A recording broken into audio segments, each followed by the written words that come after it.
사랑하는 행복한 교회 성도 여러분, 이 영상을 보시는 하나님 나라의 귀한 자녀 여러분, 오늘은 2022년 1월 27일 목요일입니다.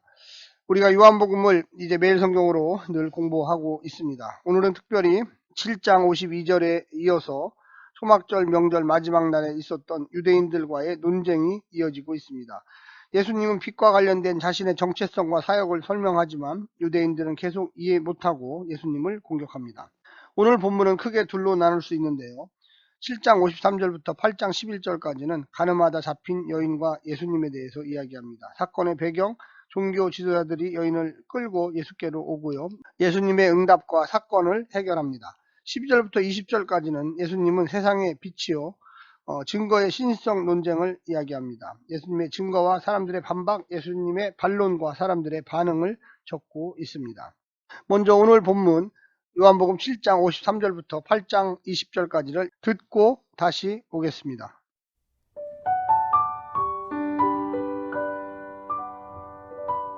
다 각각 집으로 돌아가고. 요한복음 8장. 예수는 감람산으로 가시니라. 아침에 다시 성전으로 돌아오시니 백성이 다 나오는지라. 앉으사 그들을 가르치시더니 서기관들과 바리새인들이 음행 중에 잡힌 여자를 끌고 와서 가운데 세우고 예수께 말하되, 선생이여, 이 여자가 간음하다가 현장에서 잡혔나이다. 모세는 율법에 이러한 여자를 돌로 치라 명하였거니와 선생은 어떻게 말하겠나이까? 그들이 이렇게 말함은 고발할 조건을 얻고자 하여 예수를 시험함이로라. 예수께서 몸을 굽히사 손가락으로 땅에 쓰시니 그들이 묻기를 맞이 아니하는지라. 이에 일어나 이르시되, 너희 중에 죄 없는 자가 먼저 돌로 치라 하시고 다시 몸을 굽혀 손가락으로 땅에 쓰시니 그들이 이 말씀을 듣고 양심의 가책을 느껴 어른으로 시작하여 젊은이까지 하나씩 나가고 오직 예수와 그 가운데 섰는 여자만 남았더라. 예수께서 일어나사 여자 외에 아무도 없는 것을 보시고 이르시되, 여자여, 너를 고발하던 그들이 어디 있느냐? 너를 정죄한 자가 없느냐? 대답하되, 주여, 없나이다. 예수께서 이르시되, 나도 너를 정죄하지 아니하노니 가서 다시는 죄를 범하지 말라 하시니라. 예수께서 또 말씀하여 이르시되, 나는 세상의 빛이니 나를 따르는 자는 어둠에 다니지 아니하고 생명의 빛을 얻으리라. 바리새인들이 이르되, 내가 너를 위하여 증언하니 내 증언은 참되지 아니하도다. 예수께서 대답하여 이르시되, 내가 나를 위하여 증언하여도 내 증언이 참되니 나는 내가 어디서 오며 어디로 가는 것을 알거니와 너희는 내가 어디서 오며 어디로 가는 것을 알지 못하느니라. 너희는 육체를 따라 판단하나 나는 아무도 판단하지 아니하노라. 만일 내가 판단하여도 내 판단이 참되니 이는 내가 혼자 있는 것이 아니요 나를 보내시니가 나와 함께 계심이라. 너희 율법에도 두 사람의 증언이 참되다 기록되었으니 내가 나를 위하여 증언하는 자가 되고 나를 보내신 아버지도 나를 위하여 증언하시느니라. 이에 그들이 묻되, 내 아버지가 어디 있느냐? 예수께서 대답하시되, 너희는 나를 알지 못하고 내 아버지도 알지 못하는도다. 나를 알았더라면 내 아버지도 알았으리라. 이 말씀은 성전에서 가르치실 때 헌금함 앞에서 하셨으나 잡는 사람이 없으니 이는 그의 때가 아직 이르지 아니하였음이로라.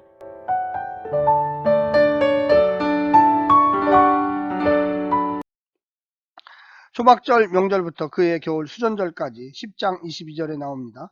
예수님은 갈릴리로 돌아가지 않고 예루살렘 주변과 유대 지역에 머뭅니다. 그 기간에 무엇을 하고 어디에 기거하셨는지 구체적 정보는 없습니다.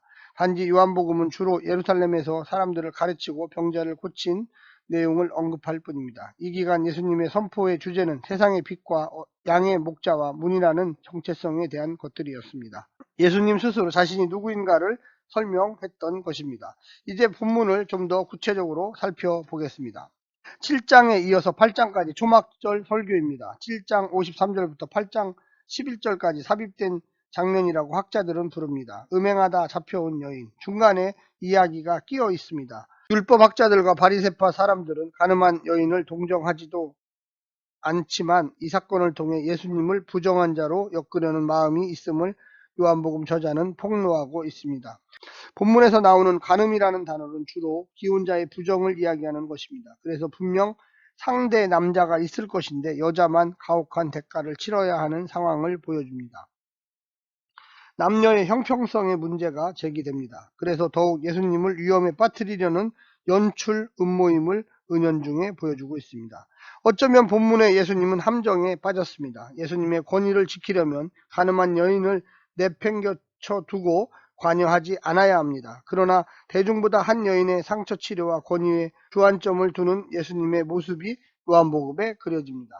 율법학자와 바리새파 사람들에게는 가늠한 여인은 일회성 소모품입니다. 자신들의 정당성을 내세우기 위한 샘플입니다. 사람으로 취급하지 않습니다. 그러나 예수님은 가늠한 여인을 죄보다 더한 한 인간으로 인정합니다. 그래서 하나님 나라로 초대되어진 한 여인으로 재발견합니다.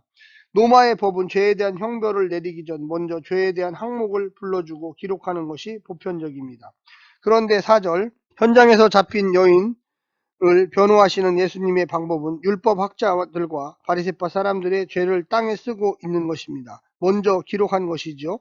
적대자들은 가늠한 여인을 희생양으로 예수를 잡으려 현장성을 강조하지만 예수님은 말하지 않고 무건으로 그들의 바리새파 사람들의 죄 목록을 기록하고 있습니다.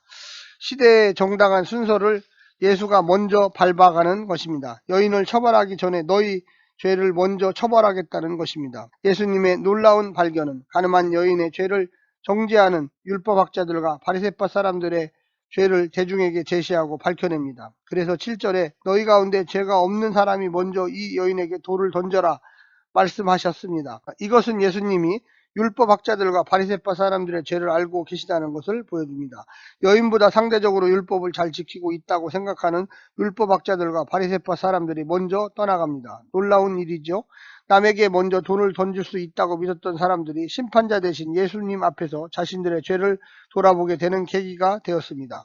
7장 24절에 보면 겉모양으로 심판하지 말고 공정한 심판을 내려라 예수님이 말씀하십니다. 핵심은 심판입니다. 51절 역시 우리의 율법으로는 먼저 그 사람의 말을 들어보거나 또 그가 하는 일을 알아보거나 하지 않고서는 그를 심판하지 않는 것이요 라고 니모데고와 전하고 있습니다. 핵심은 심판입니다. 예수님은 심판자로서 이 땅에 오셨습니다. 유한자들인 인간과 절대자인 예수님은 모든 면에서 인간의 삶을 아십니다. 그래서 예수님은 가늠하다 잡힌 여인들의 이야기 속에서 예수 그리스도의 은혜의 주제를 부각시킵니다. 인간적으로 보면 당연히 죽어야 하는 주제에 하나님의 심판자로서 예수님은 은혜를 베풉니다. 그래서 11절 나도 너를 정죄하지 않는다. 가서 이제부터 다시는 죄를 짓지 말아라 이야기하고 있습니다. 그래서 10절에서 정죄자라는 단어를 예수님이 사용합니다. 한 사람의 정죄자도 없습니다. 정죄자들이 다 사라졌습니다. 죄는 항상 누군가 고발의 눈으로 바라볼 때 시작되는 것이며 공개적으로 공표될 때 대중화되고 처벌의 가능성을 높여가는 것입니다. 이것을 현대에는 여론재판이라고 합니다. 고발할 사람이 없으면 죄는 덮어집니다. 정죄는 마음으로부터 시작되고 사람들이 고발할 때 공표되고 대중화되어서 시각적으로, 사회적으로, 경제적으로, 정치적으로 매장당해 가는 것입니다. 오늘날 여론재판이니 악플이니 가짜 신문이니 또 가짜 정보니 가짜 뉴스니 이런 단어를 생각해 보십시오. 예수님은 한 사람도 없도록 만들어 이 불쌍한 여인에게 새 삶을 찾도록 도우셨습니다. 고대 유대 사회에서 여성의 위치란 열악했습니다. 특별히 부정한 여인은 인간이 아니었습니다. 가늠한 여인은 돌로 쳐서 죽여야 하는 율법의 난해함은 주 1세기 동등한 남성에게는 적용되지 않았습니다. 중세시대 마녀 사냥에서 여성이 당했던 고통도 비슷합니다. 인류사에서 힘없는 여성을 우선 처벌하는 관례는 약자로서의 깊은 아픔이 있습니다. 이런 모든 사회적 부조리에서 예수님이 한 사람도 정죄자를 남기지 않고 떠나 보내게 한 놀라운 보도는 기독교의 복음의 힘이 세상을 하나님의 나라로 인도함에 부족함이 없다는 것입니다. 나의 시선은 어디에 머물러 있습니까? 상대의 죄를 찾아내는 자입니까? 나 스스로의 죄를 찾고 회개의 삶을 사는 자입니까? 예수님을 의지하고 죄를 멀리하려는 자입니까? 예수님에 의지하여 상대를 죄인 만들려는 자입니까? 성도는 주님을 바라보는 자들입니다. 죄에 대한 판단은 물론 성서의 표준에 따라 주님이 말씀하시는 것입니다. 예수 그리스도의 십자가의 은혜는 인간 누구에게든지 필요합니다. 예외는 없습니다. 상대에게는 필요하고 나에게는 필요 없다는 편견을 버려야 합니다. 예수 그리스도와 나와의 만남이 있어야 합니다. 예수 그리스도와 그와 그녀의 만남이 아닙니다. 늘 정죄자는 상대를 바라봅니다. 늘 회개자는 자신을 바라봅니다. 7장 37절과 38절에 이어서 되어진 말씀이 있습니다. 이때는 초막절의 아침에 이어진 물을 뿌리는 행위에 대한 것이요. 오늘의 본문 12절 20절엔 초막절 저녁 시간대의 이야기입니다. 빛과 예식과 관련된 이야기입니다. 빛을 밝히는 행위는 조상들의 광야에서의 불기둥의 재현입니다. 초막절은 추분과 겹칩니다. 그래서 때를 정점으로 여름은 끝나고 가을이 시작되는 것입니다. 낮이 서서히 짧아지고 있기 때문에 밤의 길어짐을 불로써 늦추어 보려는 것입니다. 제사장계 청년들이 제사장의 앞치마나 수건 등을 그릇에 담고 그곳에 기름을 부어 불을 붙여서 예루살렘의 곳곳을 밝힐 때 예수님은 자신이 빛이라고 선포하는 행위를 한 것입니다. 초막절 축제에서 과거의 광야에서의 빛을 주 1세기 사람들이 재현하려고 하지만 하나님은 더 이상 그런 방식으로 역사하지 않습니다. 이제는 손으로 지은 장막이나 성전 위에 임하지 않습니다. 이제는 성육신하신 예수 그리스도가 빛이십니다. 이제는 유일하게 예수님을 통하여 하나님께 나아갈 수 있습니다. 예수님은 왜 자신이 빛인지 그리고 기원이 무엇인지를 분명히 말합니다. 바리새인들은 항상 형식적 절차를 따집니다. 증거를 대라는 것이죠. 예수님은 바리새파의 주장에 동조하지 않습니다. 예수 자신의 인격을 보라는 것입니다.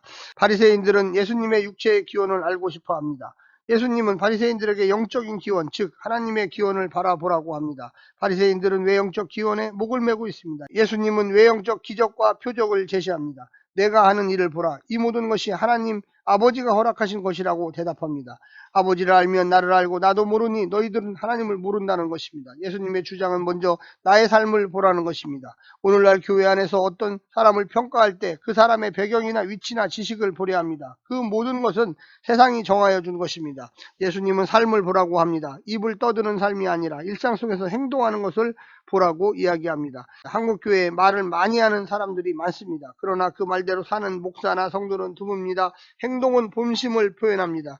행동은 일관성이 있어야 합니다. 갑자기 변하지 않습니다. 결코 어느 날 변하지 않습니다. 한국교회는 말을 줄이고 행동을 늘려야 합니다. 기도는 줄이고 삶을 늘려야 합니다. 말씀은 줄이고 삶을 늘려야 합니다. 공부도 줄이고 삶을 늘려야 합니다. 요한복음서의 저자는 예수님의 삶을 표현할 때 하나님 아버지의 뜻을 여러 번 이야기합니다. 우리가 진정 하나님을 사랑한다고 한다면 아버지의 뜻을 따라 삶으로 살아야 합니다. 입으로 중얼거리지 말아야 합니다. 변명하지 말아야 합니다. 떠들지 말아야 합니다. 그 말씀 그대로 행하면 사면이 됩니다. 삶은 가정이 아닙니다. 삶은 보험이 아닙니다. 삶은 거래가 아닙니다. 그저 예수님의 삶은 순종의 삶입니다. 예수의 삶은 공동체의 삶입니다.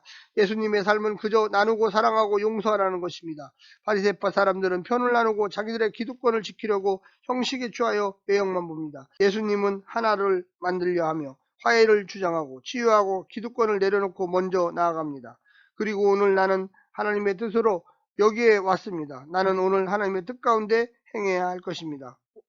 오늘 본문을 통하여 성도님들이 큰 은혜 받으시기를 간절히 부탁드립니다. 샬롬.